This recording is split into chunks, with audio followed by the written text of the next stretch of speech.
All right, we are back, Mississauga. We're keeping it real, having another conversation, another guest.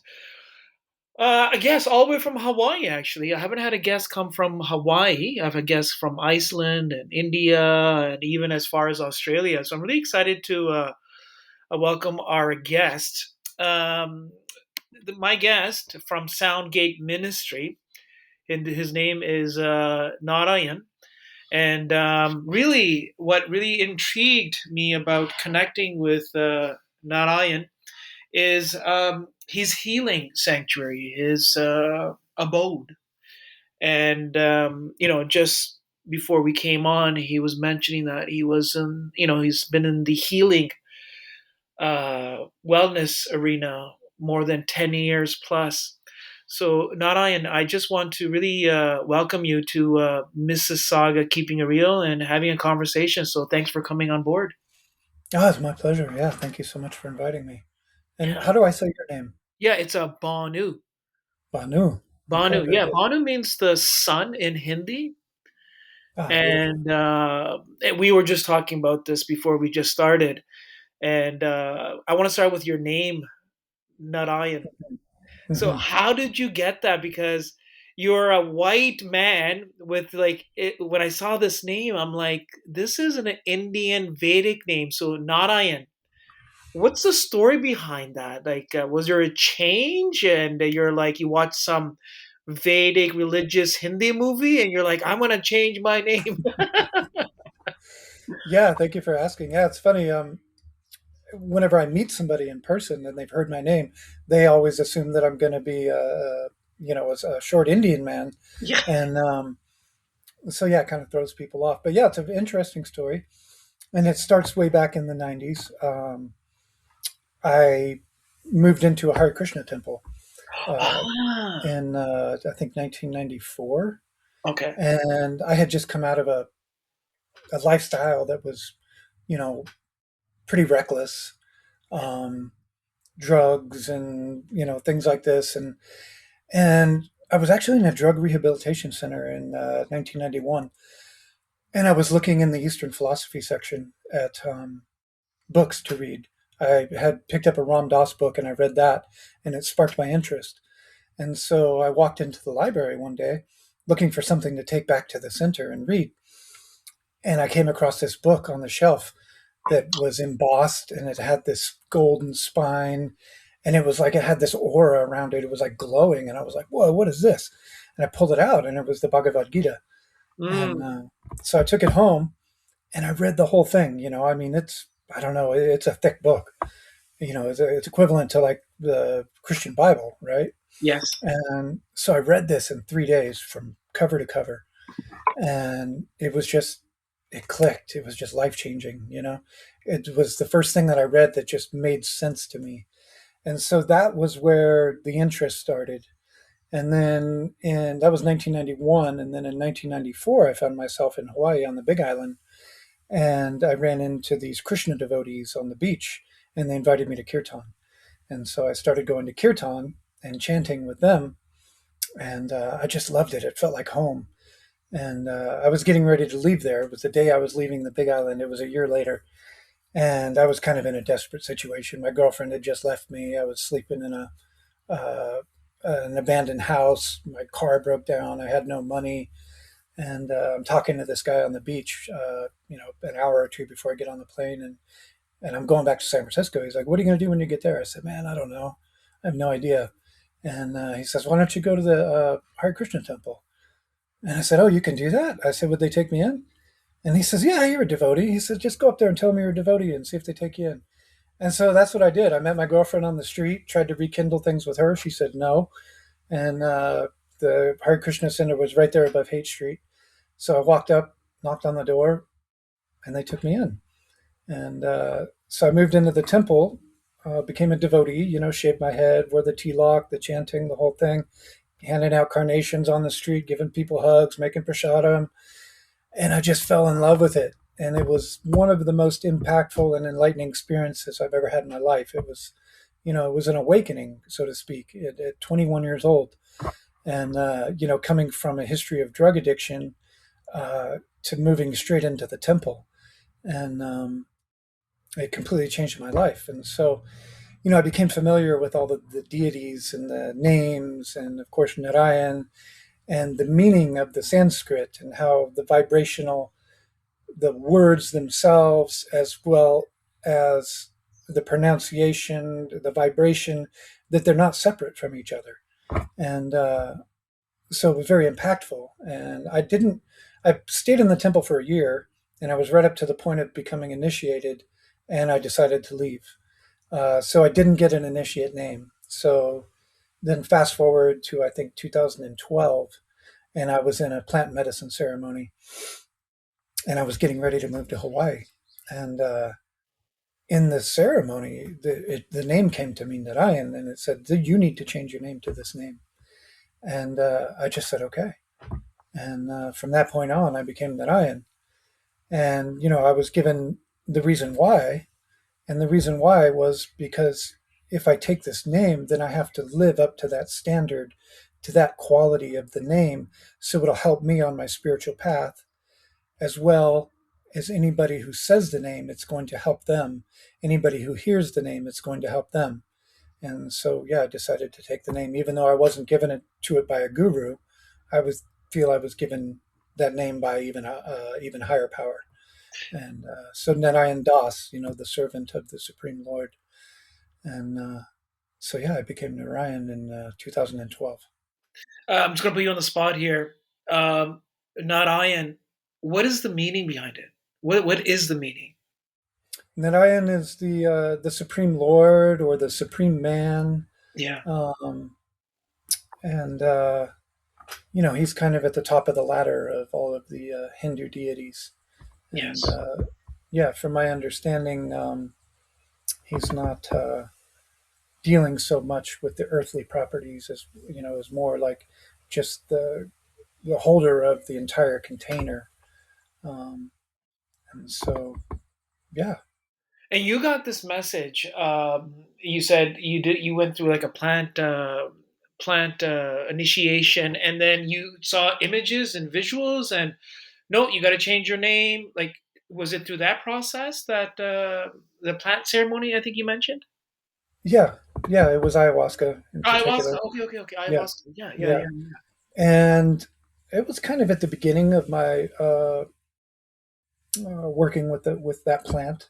yeah, And every time I took the plants, I would have visions of Ganesh and Vishnu, and the sacred geometry. And so it had been many years since I had left the temple, 1995, and I kind of walked away from that path, and kind of yeah, I didn't continue chanting, but it was the most profound experience I'd ever had in my life. And so when I came into the plant medicines, like all of that came back to me. And I had the recollection of, wow, how powerful that was, what a big awakening that was. And so it was very easy. It made sense to me, and yeah. especially the aspect of that, just the name itself. And when somebody hears the name, it elevates their consciousness. So it's like a win-win-win. It's good for me, and it's good for everybody else. It So every is. time somebody calls my name, like, they're elevating their consciousness, through their Yeah, own work, through no part of my own, but just by holding that name. And then, like I said, it brings me to a place where out of respect, I can't walk around acting like a jackwagon, you know, carrying that kind of name, because it's disrespectful. So it it really brought my own spiritual path together as well. Narayan, you say something very important, which is names, words, vibrations. There's a vibration cord attached with all this, and hearing certain names, and it could be words from different parts of the world. For example, in Hinduism, you say Om Namah Shivaya. Just even that, there's frequency adjustments that happen, and there's a lot of people that I know, including myself. I will chant Om Namah Shivaya. It sort of raises your frequency and gets you out of the head almost, and Hmm. sort of grounds you with the five elements. So yeah, sound and vibrations and names and words, they all are all connected. Listening Hmm. to your story, I didn't think we were going to go here. I just want to jump into it a little bit. A lot of people talk about this ayahuasca stuff. Like, I haven't really done it yet. Hmm. And you mentioned that you did. And I have a friend of mine, and she said, "Oh, Bonu, stay away from it. It is very dangerous. You Mm, need to make sure you have somebody trained and a good shaman who absolutely. knows what they're doing." Is that your experience way back as well, too, when you did it? Or Yes, yes, absolutely. It's very, very powerful. Um, would never recommend anybody take it on their own without a guide, without knowing what you're doing, without an intention, without a sacred container. Like over the years, what I've come to understand is that this medicine opens the door to the spirit world. And it doesn't delineate, it doesn't have any judgment. It's not necessarily good or bad. It just opens the door, you know? And so you can have the life scared out of you. You can open yourself to, every demonic force that's out there, you yeah, know? And so, yeah, you need a guide, you know? And you need somebody who's capable and has good integrity. Very, very important with who you choose to sit with, you and know? then part of your like healing sanctuary there at Soundgate Ministry, is that something that you also allow your those who need to get healed in any capacity? Is that one route where that is available? Like, you have contacts there in Hawaii or in South America, or Well, yes. We're not working with that currently here okay, that's on the what I land wanted to find out. Yeah, yeah, where I'm at.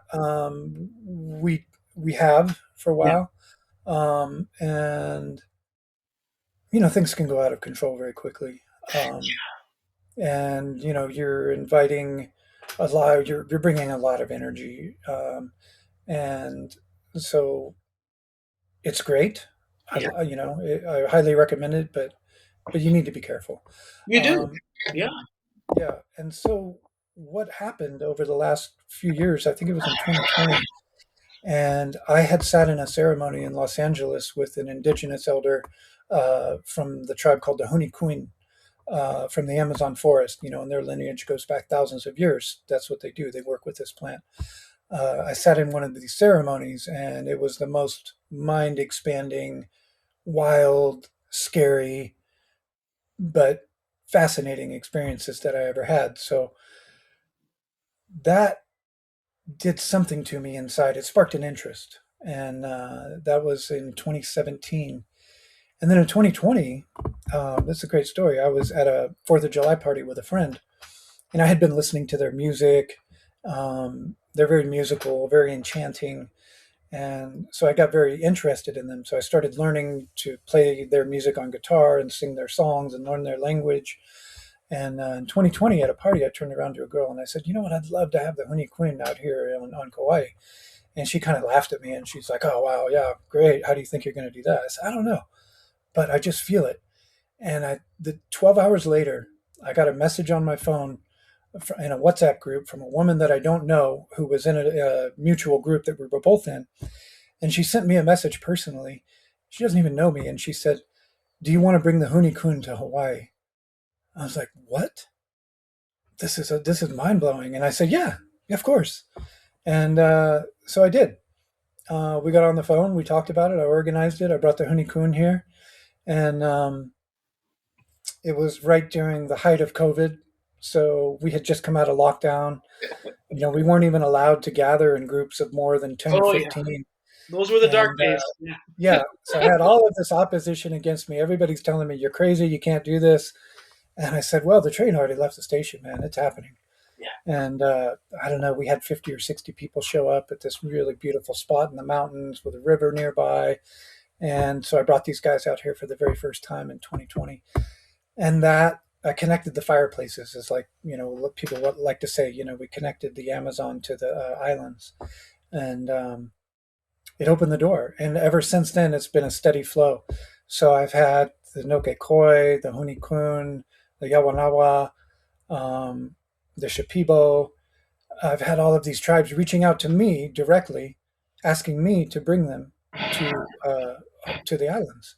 And so that's become my work over the last 5 years, is just facilitating that. So bringing them and letting them do their work and bringing all these people and connecting them to the Amazon forest and to the ancient languages and to the healing arts and all of these things. So it's been a fascinating ride. It really Yeah, has. yeah. It just started with Listen a to what you're simple saying. word of intention. I just said I'd like to do that, and then boom, it happened. Yeah, with a lot of the guests that I've had come on, Narayan, usually I find that my guests, they usually fall into two categories. Either there was this like some event in their life that sort of woke them up, and it was like a transformation, or they were guided from a very young age. And listening to your story, it seems like you were on this path which wasn't as great, and then through divine blessings, call it what you want, a change of direction, and then boom, like the healing, the spirituality, the growth, spurt, and now being in this space which you have for a very long time. You have this wonderful place called the Soundgate Ministry, and your healing center is basically dedicated to holistic well-being. And you do biotuning, ECG, you do different types of diagnostics, frequency healing. We're going to get into all of that stuff, Hmm. and I find it very fascinating. And I think we're living in a time right now as well too, not in where people are looking for answers. Yeah, the answers are not always outside; they're also inside as well. And if that means connecting with a healing sanctuary or a group affiliation that allows you to do the inner work, it's a win-win for everyone. So Hmm. yeah, it's amazing to sort of hear your story, your background. In your story, you had mentioned about the Bhagavad Gita. I'm just curious. Are you? There's a gentleman out of Vancouver, Jeffrey Armstrong. I don't know if you've heard of him or not. I haven't. Um, does that ring a bell by any chance? No. Okay. I'm going to send you some information on him afterwards. He's written a radical translation of the Bhagavad Gita, and his degrees that he has is I don't remember the right word, but it is the foundation of what language is, where it comes from. Mm. So what he's able to do is take the Bhagavad Gita and take the actual meaning. He's a scholar, so he takes the Yeah. actual words and gives the root meaning of each into English translation that relates to the modern man now. So I'm going to send you some information on that if you're interested. Oh Uh, yeah, absolutely. That sounds it's fascinating. just amazing what he's able to do. He's been doing this for the last 40 years, and is very popular in the Vedic scholar arena. He's in British Columbia, and but I'll definitely send you that information. But yeah, thanks for the background story. So let's get into the sanctuary. So you go through this like not so good experience. Things are not going well, like you had mentioned, and suddenly there's this closing one door, one chapter, and then a new door opens and a new chapter Hmm. begins. How did your sanctuary come to be, the Soundgate Ministry? How did that all come Hmm. together? Yeah, thank you for asking. It's relatively new, so I've been doing this practice for I think maybe about a year and a half. It'll be 2 years in July. Okay. Um, so like I said, I had been working in the plant medicine arena for a long time, as well as doing the sacred song circles. I've been doing that weekly on Kauai for the last 12 years. Um, and that came from the plant medicine. But my partner at the time, we wanted to put together a group and a container and create sacred space around these medicine songs from all of these different cultures around the world. And they don't even need to be particularly medicine songs, but just sacred devotional songs. And we wanted to create the atmosphere that is created in an ayahuasca ceremony without the ayahuasca. So the woman that I teamed up with, it was her mission to bring people into that space that would never drink ayahuasca and to have them experience the same thing. And so that's what we did for the last 12 years. We created this sacred space and we brought people in. We taught them these medicine songs, and it's a 2 hour meditation from start to finish. And everybody has a songbook. We all sing in like 7 or 8 different languages. And we're singing these sacred songs, a lot of them from the Amazon forest, Hebrew, Sanskrit, Spanish, Portuguese. And so creating this container to give people this transcendent experience without taking anything. And to me, that was the most powerful and the most potent, and I had that experience when I was a devotee in the Hare Krishna temple of having these transcendental experiences without taking any substance. And I think, as a youngster, I was taking these substances because that's what I was looking for. I was looking for these transcendent experiences, and I just didn't know which way to go. And so I teamed up with her. I found her. I was really heavily into the plant medicine. I thought that was the way. And she had already been doing that for a number of years, and she was on her way out of it. She's like, I'm not interested in that anymore. But she said, what I am interested in is creating this experience without the plant medicine. And so that became our mission. And so slowly, I got really deep into it, and then I've been moving out of it. And now I'm really transitioning out of that space and finding something more uh, like the Soundgate Ministry, where I can bring these healing techniques through without the need to take any substance. Um, and so that's what I've been searching for quite a long time. And naturally, my interest in the other has just kind of waned. As powerful as it is, I think it's more powerful to be able to reach these states of consciousness without taking any substances because we have that inside of us already. We already have this connection to source. And the plant medicine shows us that it's there, it validates it, and it gives us the information and the proof. And then, we're turning the unknown into a known, right? So I know that life never ends. And that's what the plant medicine taught me. I know that there is no death. I know that, it just keeps continuing and there's different levels. And so I had a big experience last in 2024 of June. I went and had a root canal and the root canal became infected. I didn't know it because there was no pain. I got very sick. I thought I had COVID. And so I was trying to treat it with COVID symptoms. So for 3.5 weeks, I just laid in my bed suffering with like 104-degree temperature. Finally, I called an ambulance. I just said, there's something wrong with me. And they took me to the hospital. And sure enough, they found out that I had this bacterial infection that had gotten into my bloodstream and into my heart. And it attached to the back of my mitral valve, my mitral heart valve inside of my heart, and it was eating it away. And so I had to be rushed in for an emergency surgery. And so that was, life changing, needless to say. It took the wind out of my sails. It just brought me to my knees. And it set the stage to find a different path. And so I was at home recovering after the surgery. And my friend upstairs, the owner of the property, she says, hey, have you ever seen this documentary on Amazon called Heal? I said, no, I haven't seen it. She's like, you should go home and watch it. It's really fascinating. So I said, okay, cool. Came home, put it on. And I'm about 20 minutes, 30 minutes into this documentary, and this guy, Dr. Jeffrey Thompson, comes on, and he starts talking about this system that he's created with binaural beats and hemisync and brainwave entrainment and dealing with the autonomic nervous system through sound and frequency. And when I saw this, like, I knew that something new was coming. I knew I was moving out of the ayahuasca world and I was going to move into something more legitimate. Not to say that that isn't legitimate, but you just, it's kind of out there, and not everybody's going to do that. And I wanted a broader spectrum to work with. And so, yeah, the hair on my arm just raised up and I said, I knew. I was like, that's it. That is the thing that I've been waiting for. And it took me like being devastated and brought to my knees and a near death experience to find it. But it came along.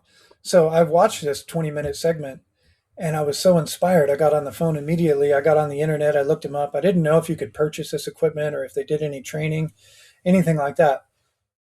I found out you could. I gave these guys a call and I said, hey, I want this thing. How am I going to do that? And they were like, whoa, okay, slow down. Like, let me send you a quote. And I was like, I'm ready to pull the trigger.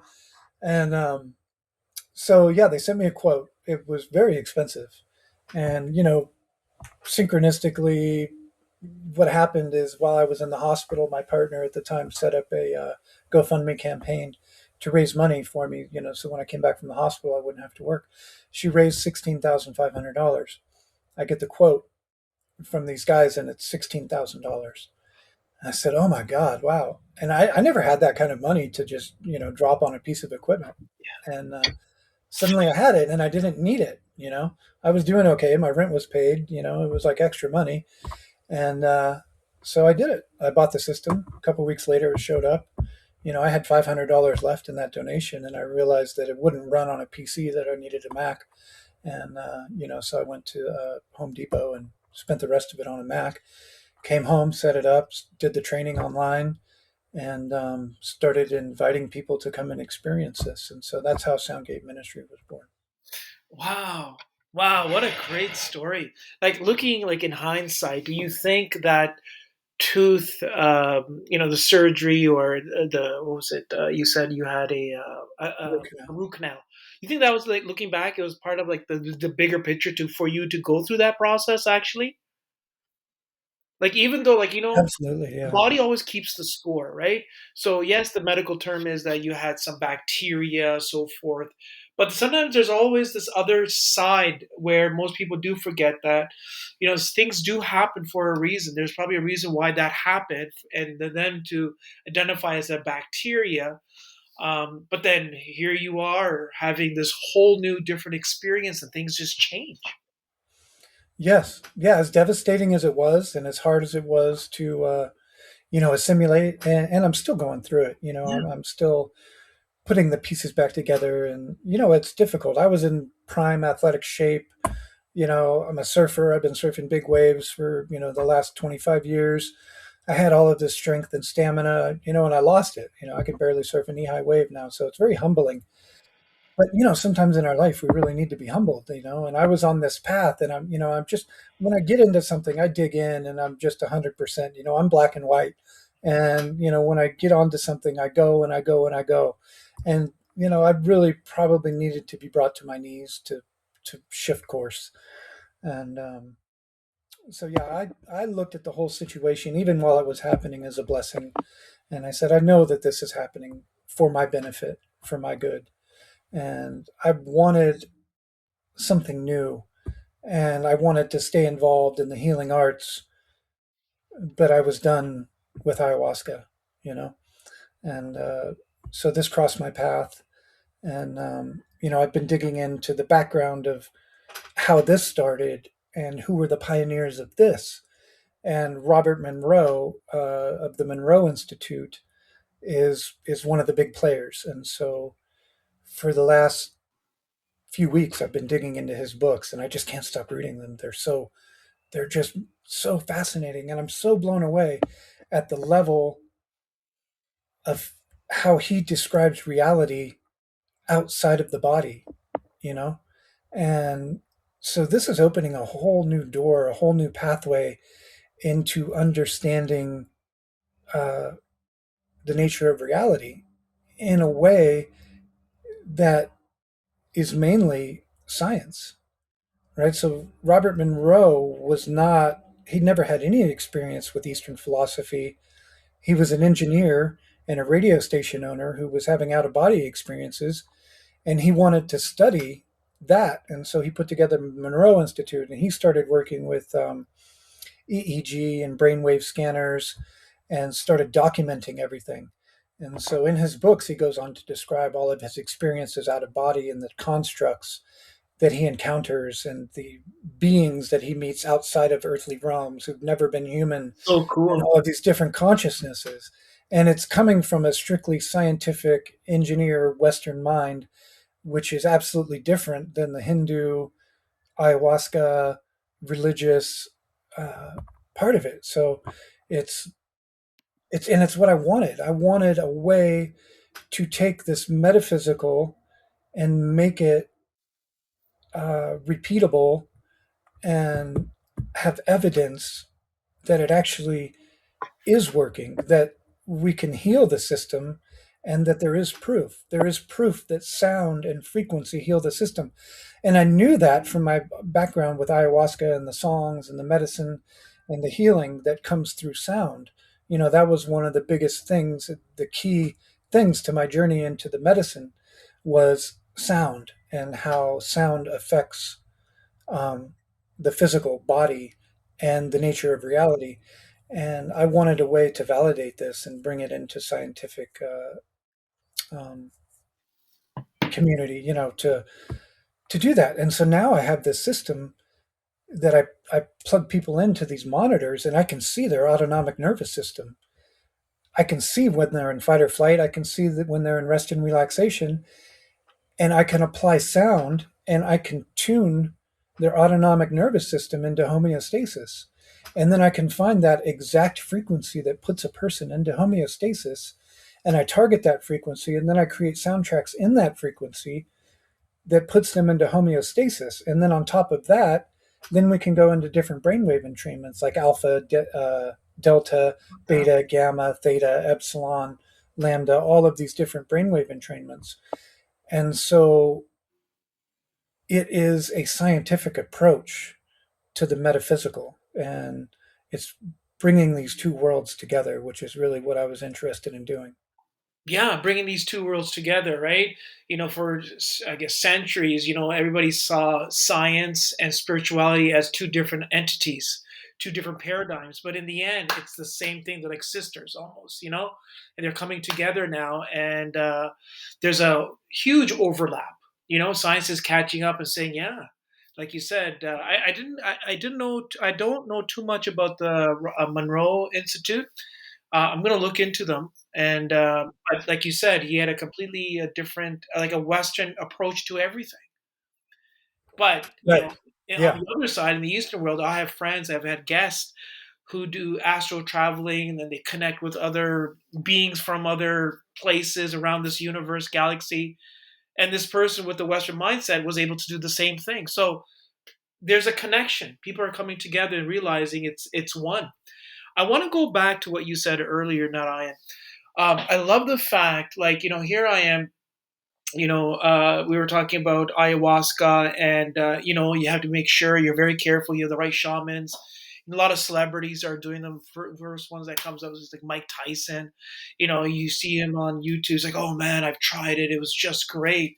And then just listening to your story, Narayan, you had mentioned that, like, you met this lady, and she or you or together, you were the ability to harness the same experience through, like, devotion, frequency, songs, prayers.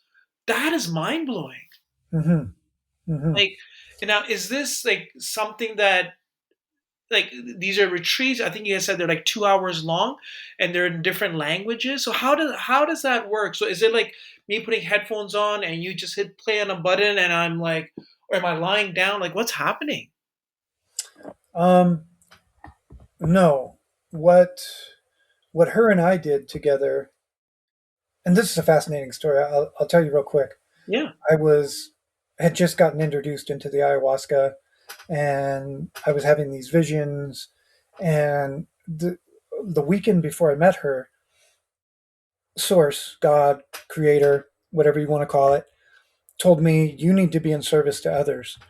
And I was like, I said, what is that? That's I don't even know how to do that. I don't even know what that means. But I realized in that moment that I have only been self-serving. Everything I was doing was for my own self. And so I just said, okay, I'll do that. And the very next weekend, I was in a ceremony, and this woman from Germany happened to be in the Bay Area. The guy that was facilitating the ceremony found out she was there. They were friends from England. He invited her to the ceremony. I show up late, and I'm the guardian in the ceremony, so I'm helping now to facilitate these ceremonies. And I wasn't a musician at the time, but I sit down next to her, and she's playing this sitar, and she's singing these devotional songs, and I never experienced music like that. I was always interested in music, but this was something that I couldn't explain. It was accompanied with geometry. She was painting worlds with her sounds, and immediately I said, "That's what I want to do. I want to do that." And So there was a romantic spark between us. Her and I fell in love. Um, and the very first thing that she tells me is she says, I'm involved in service. She says, I go into the hospitals, I play for people on their deathbeds. I'm going into cancer survivor clinics, and I'm bringing this music to people to help them calm their autonomic nervous system. Basically, she didn't say that, but that's what she's doing. And I said, I was just told to be in service. I said, can I do this with you? And she said, yeah, that would be great. She's like, I need a ride next weekend, into Oakland. It was like a 3.5 hour drive for me. I said, I'm there. I'm doing it. Please, let me do this. So I took her in the car. I drove her there. I got interested. I wanted to be involved. So I got myself a Native American flute. I didn't know how to play it. I started playing it, and then I got myself a harmonium. I learned how to play that, kind of, sort of, and she kept saying, I need a guitar player. I need a guitar player. And I said, I'll do that. And she's like, no, I need a guitar player. And so on our way somewhere one day, I stopped off. I bought a guitar. I come out to the car. She's like, what are you doing? I said, I'm going to be your guitar player. And so I just sat and I learned, and I was so driven and so motivated to do what she was doing that I put all of my heart and soul and effort into it. And I became a guitar player. And so her and I started doing retreats. We started inviting people. We started doing these song circles. And so that's how it started. It started off with these song circles, and people started coming. And then we moved to Hawaii, and we started the song circle with like 4 or 5 people. And then it grew into like 50 people, over the years. And then it just turned into a really big thing. But the moment I said I will be in service, my life changed. Wow. Nobody had ever given me anything before. I never got anything for free. People were giving me cars, they were giving me money, they were inviting me to live in their houses, and like the gates just opened. And since then, in 2012, when I said I'll be in service, I've never had to try to do anything. Everything has come to my door. Everything has been offered. It's just like the gates of heaven are open to you now. And so it was proof that it works. And I'm a Gemini, so when I Well, see me that something too. works, oh, cool, I love that. Yes, I'm June 5th. What are you? May 24th. Yeah. Yeah, Okay. yeah. So when it's like you don't need to. You're not going to do something else. It's Yeah. like I found a formula that works. That's what I'm doing. And so Are you still providing those services, those prayer circles, or part of the sanctuary there at Soundgate Ministry? Is that something that you guys still provide, or? yeah, yeah. Every Thursday, 6:30. We have the community come together and we gather in sacred space, and we set intentions, and we What if sing. somebody's like far away? Like, do you guys have like an online CD or something on YouTube that somebody can listen to? Because I would love to listen to this. Like, I really want to experience this. Um, Bettina and I is her name. Her and I recorded an album together, and she has 7 or 8 albums. She's in the process of recording another one. She's currently in Ibiza, Spain, but I can connect you with her. And her website is bettinamorenji.com, MAUREENJI Okay. dot com. And You'll have to send that she, to me afterwards because I know I'm going to. yeah, Yeah. yeah, she's incredible, and so she has touched so many people and so many lives. Her music is so transcendental. I mean, people just hear it and they start seeing sacred geometry. They start having transcendental experiences. They start crying. They start weeping. Oh, And this is so amazing. she's the woman that I met in the ceremony that just really changed my life. I And got to get her on the podcast. oh, she's incredible. She would love it. Yeah, absolutely. Yeah, She's you done a got to lot of hook me up podcasts. with her. She's an amazing person. I highly recommend her. So Amazing. yeah, we're still doing that. Last year in February, I stepped back. I had been doing it for 11 years, and I just said, you know what, I don't want to do this anymore. And it had to do with the heart surgery, and it had to do with this, Soundgate ministry. And I had a very good friend who had been sitting side by side with me for the last 4 or 5 years, and he had advanced enough that he took it over. So I handed it over to him. Now he's doing it. Now I come as a guest, and it's amazing because I don't have to hold the space. I don't have to call the songs. Now I can just sit there and play whatever instrument I want. I can get up, I can walk out, I can come back.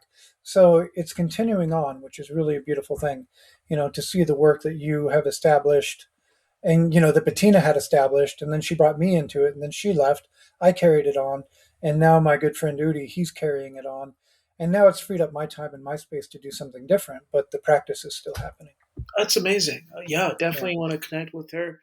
Um, so if we bring it back to uh, the Soundgate ministry, so when somebody comes and connects with you, right, and they're like, "Hey, I don't know where to start."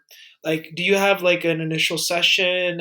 Just looking at your website, there's something called like finding your fundamental frequency. Is that the usually the first step? Is that what happens, and what is the process like? Not I. That's the first step. Yeah. So, yeah, I'll bring somebody in. I don't ask a lot of questions because, you know, I can see where they're at with the chart, you know? So, yeah, When you I say bring a chart, are you person. talking about their birth date, like the birth date chart, or when you say, No, it's the user interface that I have. So I hook them up to the ECG. oh, okay, I start playing the sounds, and I can look at their autonomic nervous system. So I can see if they're stuck in fight or flight, which already tells me a story, or I can see if they're, like fully in the parasympathetic, which also tells me a story. And so I can kind of gauge, somebody's history according to what their autonomic nervous system looks like. So for instance, I have somebody comes in who spends the entire session stuck in fight or flight, and so I said, hey, have you had some traumatic experiences in your life? And oh yeah, I was in prison for 8 years, or yeah, I lost my mother, or it's always tied to some traumatic event when somebody is stuck in fight or flight. Um, so what we'll do is make somebody as comfortable as we can. And then I put them in the chair, I hook them up to the ECG, I lean them back, put eye folds and blindfold on, and then I run a tone generator that does a sweep from 50 hertz up to 200 hertz and back down. And it runs for 20 minutes. It's just a very simple is this tone. this same machine that you were talking about before, the $16,000 machine? Is this the machine? Yes. Yeah. Oh, okay, okay, okay, Yeah. got it. And so it's a vibroacoustic chair that's full of transducers. So it emits vibration.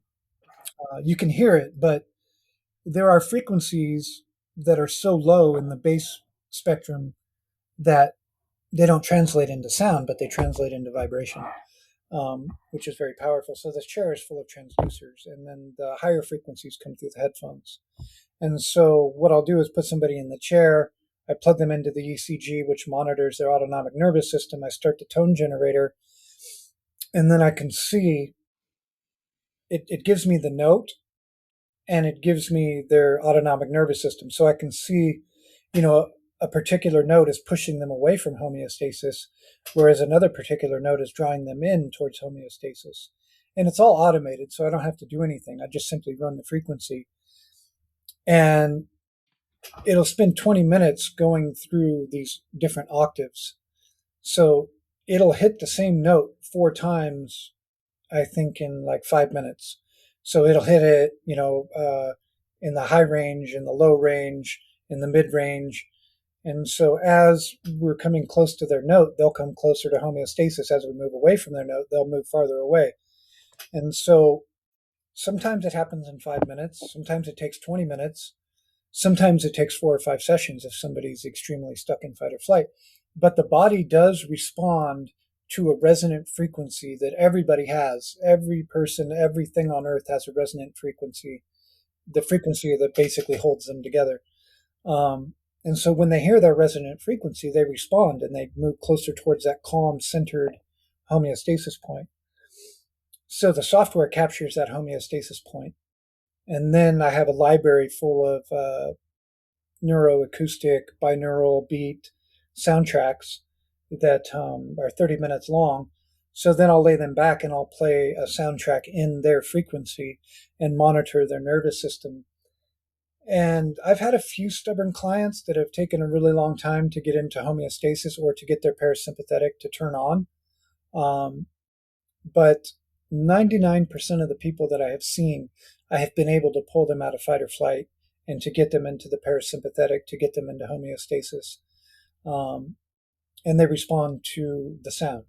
Oh, Um, and so, I have a graphical user interface that shows me that records it, and I can give somebody their note. So I can say, you're an F sharp. F sharp puts you into homeostasis, and we know that. I've been able to validate it. I can prove it. I can show you exactly what happens. And then I also have software that monitors the vagus nerve, that monitors heart rate variability, stress levels, um, autonomic balance. And so I can take a person and show them where they're at the beginning. Maybe their stress levels are at 800. The health of their vagus nerve is in the red, in the negative range. Their heart rate variability is also not good. And then I can put them through the sound session and I can show them afterwards exactly what shifted and what changed. The heart rate variability came up, their autonomic balance came closer to homeostasis, their stress levels went down. Um, so it's really cool. I've got all of these scientific tools to validate and show and prove that something actually happened. Wow. Um, Wow. Um, are there more practitioners like yourself with this machine, or is it just you? You're the only special person in the whole world besides the person that you got it from? Like, are I there mean, centers yeah, everywhere? Like, where, like, do you do this online? Like, I mean, I'm here in like Ontario, Canada. You're all the way in Hawaii. It yeah. can't be done over online, or can it? I have no idea. Well, the finding the fundamental frequency has to be done in person, Yeah. but there are practitioners around the globe. There's not very many of us right now, Uh-huh. and this system was created by Dr. Jeffrey Thompson. Right, So, and you mentioned about him. Sorry to cut you off uh, there, Narayan. You yeah, mentioned about him in your website. We didn't have a chance to sort of uh, speak about him and the founder. Can you give us some details about, maybe, I don't know if you know any information about his journey, how he got into it, anything that maybe our listeners could sort of connect with? for sure. Who is this Dr. Yeah. person? So I know a little bit about him. I'm not sure exactly. I don't know a lot of personal information about him, but so he started this work 40 years ago, and he was doing it through this kinetic testing using sound frequencies, and somebody would get weaker or stronger. Yeah. um, and he's got a fascinating he's a very fascinating person. So he spent the last 40 years creating this system, which kind of piggybacks off of what Bob Monroe did, but he introduced the vibroacoustic part of it, with the chair, with the transducers, with the software that finds the target frequency. Um, and I'm losing my train of thought here. I've got this thing pulled up here that Yeah. talks about him a little bit. So I'm just going to read this. Sure. Yeah. Yeah. He's the founder of the Neuroacoustic Research Foundation, and he represents a crucial bridge between consciousness exploration and clinical neuroacoustics. His work uses EEG verified protocols, isochronic tones, complex harmonic entrainment support for sleep, anxiety regulation, PTSD recovery, and neuroregulation. And so he came, he put 40 years of his life into this work. Um, and he has been helping people. He's in San Diego. Um, and so he's been helping people. He likes to call himself the wizard at the end of the road. So the people who have seen every other doctor, who are hopeless cases, who can't get any help, everybody says there's nothing we can do for you. If a lot of these people find him, and so he has spent many years dealing with the worst of the worst, the people who are helpless, who have no hope. And through sound and neuroacoustic and brainwave entrainment and hemisphere syncing, he has been able to help these people. And so, what he's been able to validate is that, and science has validated this, that stress is the number one cause of all disease. And so, if we can reduce stress, we can heal ourselves. And so, through his system, he has been able to take what Bob Monroe did, who was more interested in out of body experiences and exploring, other states of consciousness. Jeffrey has been more interested in helping people heal from debilitating diseases. And so he's helped all kinds of people with autism, with fibromyalgia, with all of these phantom um, diagnoses that there are no treatments for. but everything comes from stress, right? So when the body goes into stress, when we go into fight or flight, and when we can't come out of fight or flight, the body will not regenerate. It will not heal itself.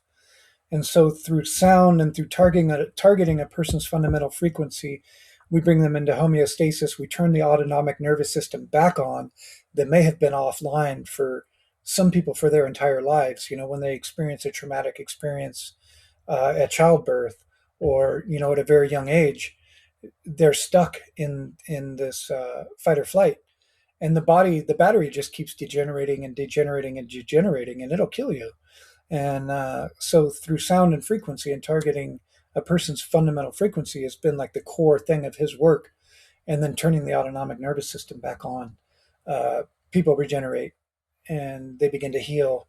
The fibromyalgia goes away. Their anxiety goes away. All of these incurable diseases, people are able to recover from them. Um, Wow, yeah. amazing. That's definitely amazing. Got to look into Dr. Jeffries there and see some of the more of the work that he does. He's Um, all over YouTube. yeah, yeah, yeah, yeah. I'm He's gonna. got he's got a website. Yeah.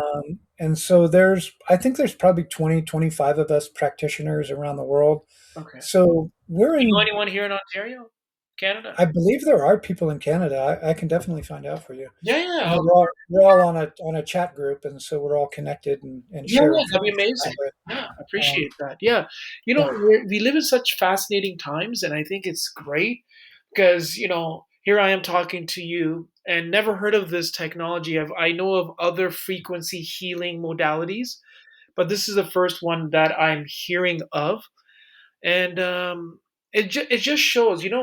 I tell a lot of people like. Everyone likes chocolate, some form of chocolate, right?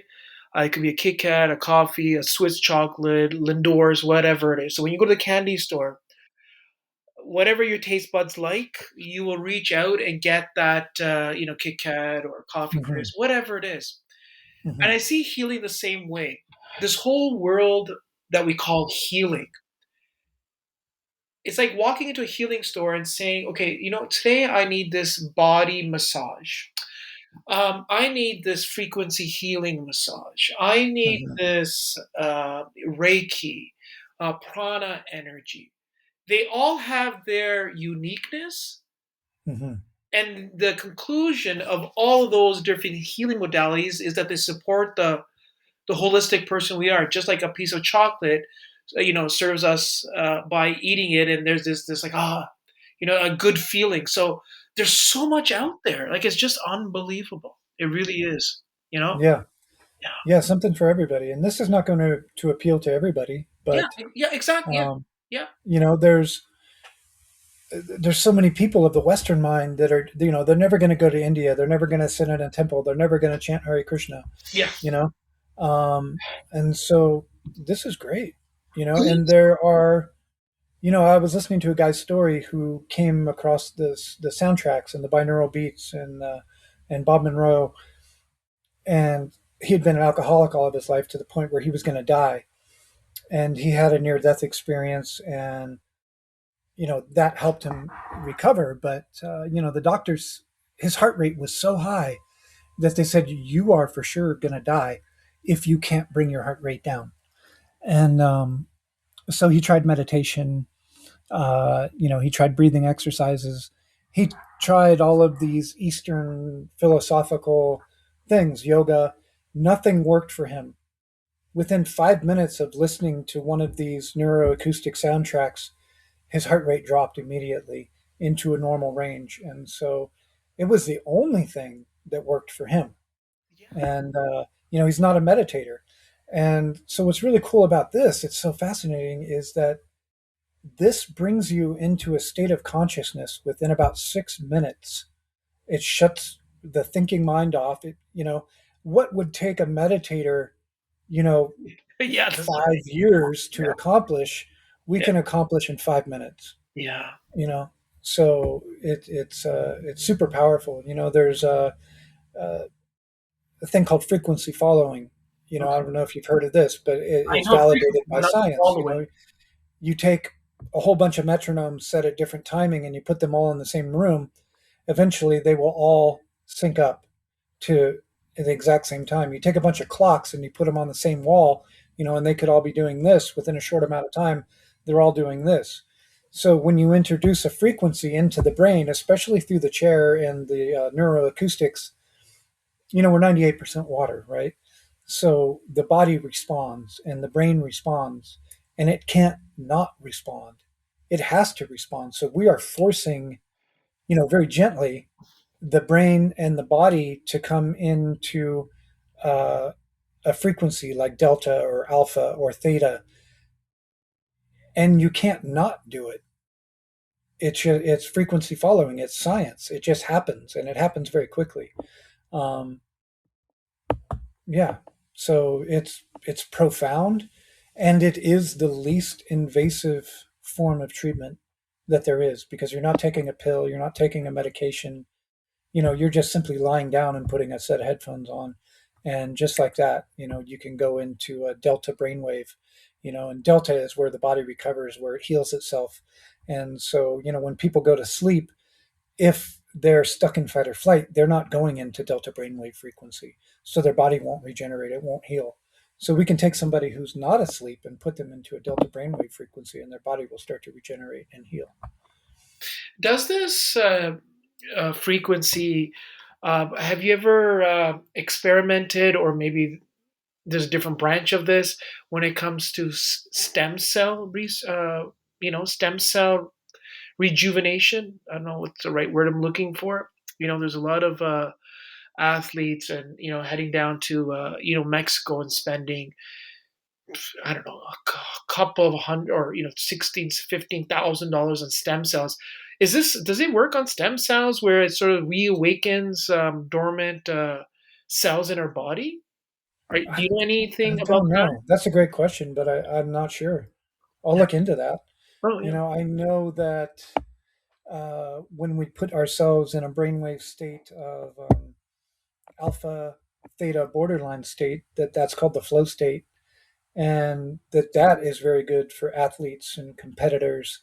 Mm, Which is a branch I'd like to reach. I'd like to reach these people that are high performance yeah. athletic training, who want to take their training to a next level. But simply putting the brain in an alpha theta state will bring you to your prime um, athletic ability. Yeah. It's That's amazing. interesting. But yeah, I don't know about stem cells. Yeah, yeah, yeah. So you mentioned that the client comes in and they sit in this chair. Your chair, there's a vibration that's sort of being penetrated through the chair. You got the headphones. How long does the assessment take then? So the first session is about 2 hours. Oh, okay. The finding the frequency, the tone generator runs for 20 minutes. Yeah, And with most people, I'll find their tone within that first 20 minutes. yeah, But people who are very stuck in the fight or flight, they may not come out of that tone, but they keep getting closer to it. And so the software will interpolate. It says, okay, if they had kept going, what would that tone be? And so it'll capture that tone. And that's where we start. So we'll start listening to soundtracks in delta brainwave frequency, a very low delta brainwave frequency. And it might take 4, 5, 6, 7 sessions, and it's really fascinating. So I'm looking at their chart, and they're stuck in fight or flight, but I can see that they're getting closer and getting closer, and that their heart rate is coming down, that their heart rate variability is going up, that the vagus nerve is improving.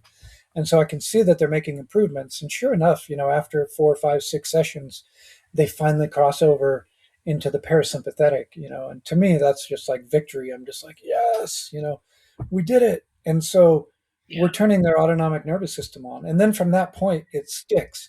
So the next time they come in, I'll see them go straight into the parasympathetic. And then, what you're looking for is balance. You don't want to be stuck in fight or flight. You don't want to be stuck in rest and relaxation. You want balance. So we're constantly moving in about 2 to 3 minute intervals, from the sympathetic to the parasympathetic and back and forth. And this is a normal function. And so the people who have a broken autonomic nervous system, they'll be stuck in that fight or flight, or they can be stuck in freeze mode, which means their autonomic nervous system just isn't working at all. And that'll show up different on the chart. That'll show up as just pure parasympathetic, as pure rest and relaxation, and there won't be any crossovers into the into the sympathetic. And so that either tells me that somebody is enlightened, that they're a meditator, and that they're just very calm, or that their autonomic nervous system doesn't work. And it's, of course, very easy to tell with the person. I've had both. I've had somebody in here who's had 30 years of meditation who lives in the temple, and they were just all parasympathetic. And then I've had other people in here who were combat veterans, and they were all in parasympathetic.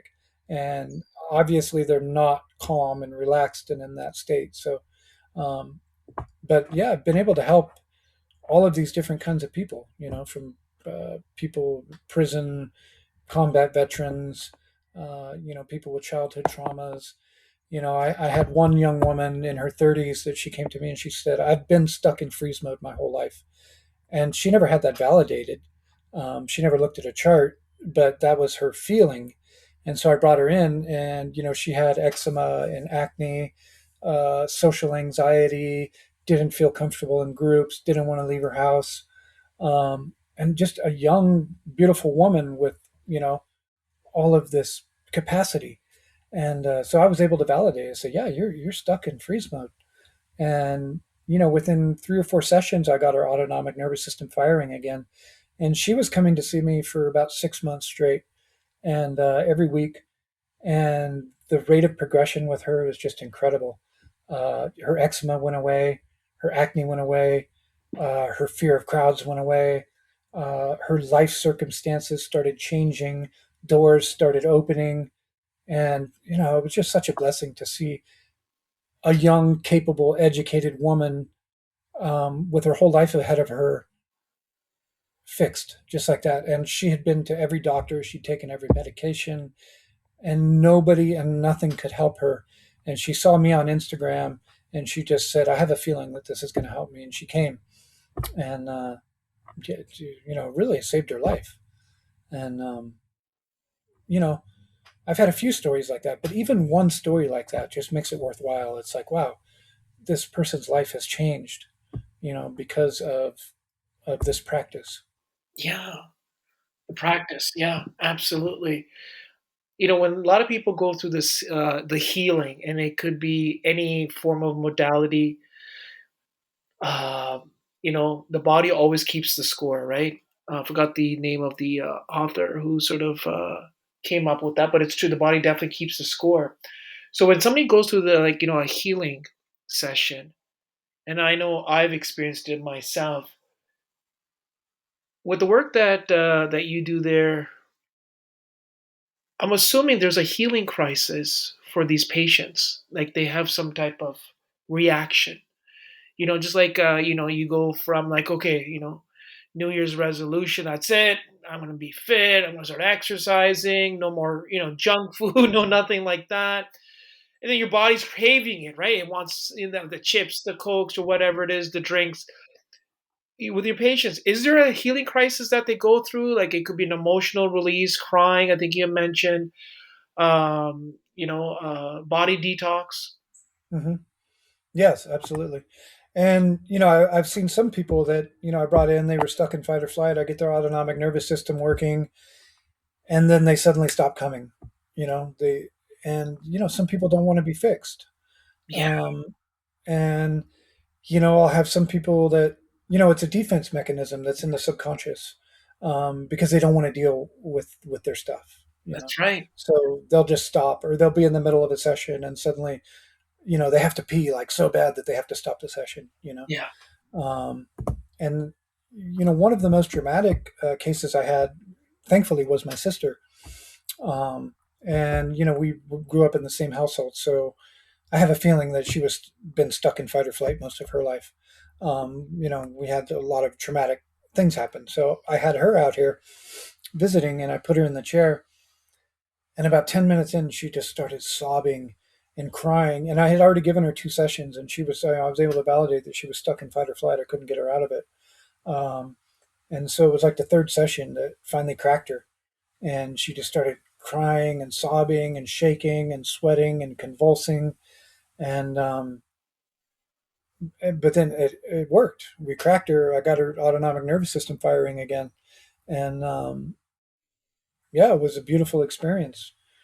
Generally, I don't see that with most people. Um, it's it seems to be more subtle, you know. And it's interesting because I wasn't really prepared for that, because I Mm, hadn't seen that until my sister, and I was like, and I see it, in the ayahuasca ceremonies a lot. You yes. crack people open, and they have these big reactions, and it's like, wow, how do you put them back together? But that's all. It's all spirit led. I feel very comfortable in the medicine world because I trust that it's all going to be taken care of. It's all going to be resolved before the medicine ceremony is finished. And so bringing that into this practice without that spiritual uh, container to me has been kind of scary. Um, but fortunately, I got to have that very first experience with my sister. And so I was very comfortable with that. But it was also like, let me know, like, hey, this is the same thing, you know? Yeah, And people can definitely have very strong reactions, you know? that's Um, amazing. Yeah. And so, I've worked at creating sacred space inside of my home. I have an altar, I have incense, I have lights in different colors, and really at the beginning, I wasn't really concentrating on that. I was approaching it much more clinically and scientifically. And over the course of the year and a half that I've been working with it, it's like you're trying to get somebody out of fight or flight. So you really need to make them comfortable. They need to trust you. And you're also putting them in a very vulnerable position because you're laying them back, you're putting an eye mask on, you're putting noise canceling headphones on. They don't know where you are in the room, they don't know what you're doing, So it's like really establishing that comfort, safety level, and trust. And without that, it's absolutely not going to work, you know. It's like a person has to sort of surrender to the That's exactly process. what it is. Exactly what it is. It's like you had mentioned before, Narayan, that there are people who come, they want to, okay, I need your help, but once they meet that wall, there's resistance, That's and literally they're what it afraid, is. Yeah, and they don't know I how can to see surrender the to it. wall. Yeah, They'll come right up to that point that's right. of the parasympathetic. They'll Yeah, come right to it. They'll touch the line, and then they'll turn away, and then they'll come back, and they do it over and over and over again. They come up to that point of surrender, and they just say, "No, I'm not going to surrender." yeah. You know, And I guess there's a lot of I'm thinking, fear. That's what it is, right? It's that ego or something innate in them that's saying, no, we're not passing this threshold. Like it's too much fear, whatever it is. I'm thinking it's fear. Or it's something like if you overcome this, we know that the person will become better because of it, but there's something in them that's not it's blocking them. yeah, yeah. I have a friend who came. Great guy. He's got a great mind. He can really tap into the spirit world. Yeah. But he was incarcerated. And he did some years in prison, and he can't let his defense mechanism go. And I watch his chart, and he comes right up to that point, right up to that point, and then goes away. Right up to it, goes away. And so I talked to him afterwards, and as he was in the chair, the word that kept coming to me was Jedi. And I was like, my God, if this guy can surrender and cross over into the parasympathetic, he's going to be a Jedi. Because he's got all of this skill in this outer realms, and he's got all of this knowledge and this intuition. And he told me that he experienced it as a consciousness that was telling him verbally, do not surrender, you know, that it was telling him that will be the death of you. That'll be the end of you. You cannot surrender. And, that's all from his experience being incarcerated, you know. Oh my God. But I Something can see it on the chart. I can see the metaphysical in the physical. yeah.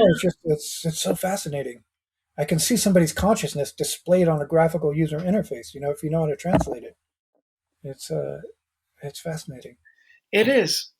Um, as we sort of wrap up here, um, oh, I had a really good question, and I forgot what it was. And question is there anything that I didn't ask you, Narayan, that maybe I should have asked? Is there anything that I've left out? I want to make sure that you had a chance to sort of share everything that you wanted to. Is there anything that I didn't ask? Nothing at the top of my mind. I'm feeling pretty complete. You know, this particular system can be used for so many different things. Primarily what Dr. Jeffrey Thompson designed this for was dealing with the autonomic nervous system and getting the autonomic nervous system working again so people would heal. Yeah. But it's also can be used in advanced states of meditation, out of body experiences, transcendental experiences. And this is what really fascinates me because I've got all this background in the Hare Krishna and with the plant medicine and the ayahuasca. So I love going into these out of body states and experiencing different realms of reality. To me, that's what really fascinates me. That's what keeps me going. Um, so yeah, it's multimodal. It can be used for all different kinds of things, Yeah. and it can help everybody. You know, so I if your was autonomic just nervous going to system's say, sorry to working and cut you're you healthy, off. yeah, go ahead. You off, Narayan. Just came on my mind because when someone is doing so much leaving the body, you need to ground yourself when you come back. Absolutely. Yeah. So, and I sort of answered my own question, which was, I think you mentioned it before. You do a lot of surfing. Yes. You connect with Mother Earth. You ground yourself with the sand, the water, and look where you are. You're in Hawaii, so you're Yeah. surrounded with all the elements there, anyways, and Right. it helps you to sort of stay grounded, right? hmm Yeah. For me, that's really important, and that's one of the biggest uh, blocks in my life. I think is that I never really wanted to be here. I like it up here in the third eye and the crown chakra. I like the transcendental states, Yeah, and I just wish I could leave and ignore my body, and but the older I get and the more body work I do, yeah. the more I realize that without this, there is none of this. And it's like this is the vehicle, this is the vessel that allows me to experience these experiences. And so I have to take care of this. I have to ground this. I have to feed it. I have to put the right fuel in it, you know? And yeah, so, they say we teach what we most need to learn. And so for me, I use this more than I use it on anybody else. I use it on myself. I was just gonna say that I'm sure there's days you're like, all right, you know what? Let's just put the machine on. Let's just Yeah. go for a ride. Yeah. Yeah. Yeah. Sometimes I can't get there. It's Yeah. like, what, we go in chasing something and that's when you can't find it. No, it's But not. it's all about the surrender, right? It is, and Yeah. that's what I'm finding as well too. Um, and I guess maybe one of the last questions that I have: what is the difference? Because you talk about frequency. Everything is frequency, right? So if you surround yourself with water and sand, that also has frequency as well. Mm, That too is a healing because mm, sometimes, like here, it snows. We hmm can't go out and walk barefoot. So I have the grounding sheets, so it grounds me, Yeah. right? Yeah. hmm And I was in Cuba and I just wanted to come get some sun and relax and sort of just ground myself and be with the ocean, the salt, the magnesium. It was great. Is there a difference between that type of frequency healing versus your machine, the machine that you have? hmm Yeah, that's a good question. Um, I would say, yeah, nature is so powerful. And that's what we're really blessed with here in Hawaii is that I'm surrounded by nature. There's very few cement structures and angles and hard lines. Everything is organic, everything is flowing. We've got the trade winds, we've got the salt in the air. I was reading something the other day that says just stepping into the ocean heals the autonomic nervous system because of the salt, the positive ions, the ozone. Um, Feeling grass under your feet is healing. And the people that live in the cities, like you can go months and months and months and even years without even ever feeling the grass under your feet. you know and so I'm not in a very good place to do the practice that I'm doing because people don't really need it out here. You know, That's right. if I was in the city in the concrete jungle, I would be killing it. You Yeah. know, um, but yeah, it's hard to have a healing practice in Hawaii because we have a lot of healthy uh, people out here. But one thing that is extremely difficult in Hawaii is grounding, um, because we're in the middle of the ocean. We're surrounded by water, Yeah. and even the land itself is full of lava tubes and full of water. And so Ooh. you have a lot of people come out here that are already ungrounded, and this is not a good place for them. You know, the people that are ungrounded tend to become extremely ungrounded when they get here because this is such an ethereal place. And it is Mm. very transcendental place. It's almost like stepping into another dimension. And if you're not grounded here, it's devastating. It really is. Um, People don't last here very long if they're not grounded. Yeah. Um, so this is a good technique, for the people that are ungrounded to ground here. The delta frequencies, that's where we start in delta because that is a very grounding frequency, is connecting you to the earth. But there's nothing like, actually stepping on the grass, Oh yeah. or the earth. That's the best medicine. It is. It Hmm. is. It is. Hmm. Narayan, it was a pleasure connecting with you. Everything Fun, sort of yeah. organically flow. It was in the flow state. I Yeah. saw something on Instagram. I'm like, you put a comment on saying, "Oh, I do frequency sound healing," and I'm like, "What is all this?" And then I connected with you, and then a couple weeks later, here we are recording the podcast. So, really, thank you for sharing the wisdom, your journey, and the work that you've gone through, and the lives that you're changing day by day. And like you said, like yourself, every day you're learning and the whole world is learning. And then if we continue to learn, the world becomes a better place. So really want to, thanks for coming here and sharing the work that you do. Thank you so much, Banu. It's been a real pleasure talking to you. And yeah, I feel like we could go on for hours. Oh yeah, I told you. Yeah. Exactly. Yeah, yeah, yeah. Yeah. Oh my No God. All right. shortage of topics, to dig into. But Oh, there's so much yeah, more. Maybe I'll yeah, invite you again. We'll talk about something else. You know what I mean? for sure. I would love it. Yeah. Right? Yeah. This is what fascinates me, is the discovery into the unknown, and trying to make that a known, you know. Yeah, But there's so much to know. Yeah, yeah. I hear you. All right. Thanks, Narayan. Okay. Thank you, Banu. Aloha.